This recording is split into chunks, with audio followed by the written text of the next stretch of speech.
Guys, today I'm working on an O2 Sable, basically same thing as a Ford Taurus. What we're doing is doing the compressor clutch. Ended up frying, taking a shit, as you can tell. Looks pretty bad. Parents took a crap in it. But on the video mainly, the last guy, he didn't explain you have to drop the strut. Naturally take off the dog bone, which is simple. Not much to really have to do.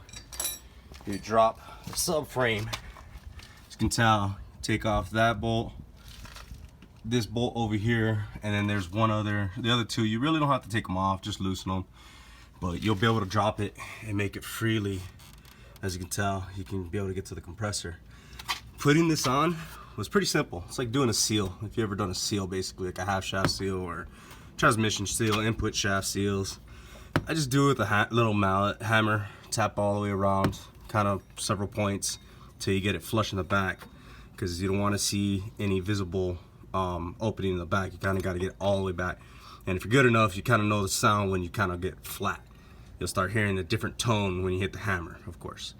And all I used was an extension and a hammer like that, popped it off. Naturally take it off, 2-jaw puller to take it off, but it's all pretty simple, man. These are just standard sockets and stuff. If anything, you'll need that specialty tool to take off the pin, which is in the center, to take off the pulley, which is what I'm gonna do next, because it's like a little rubber pulley right here.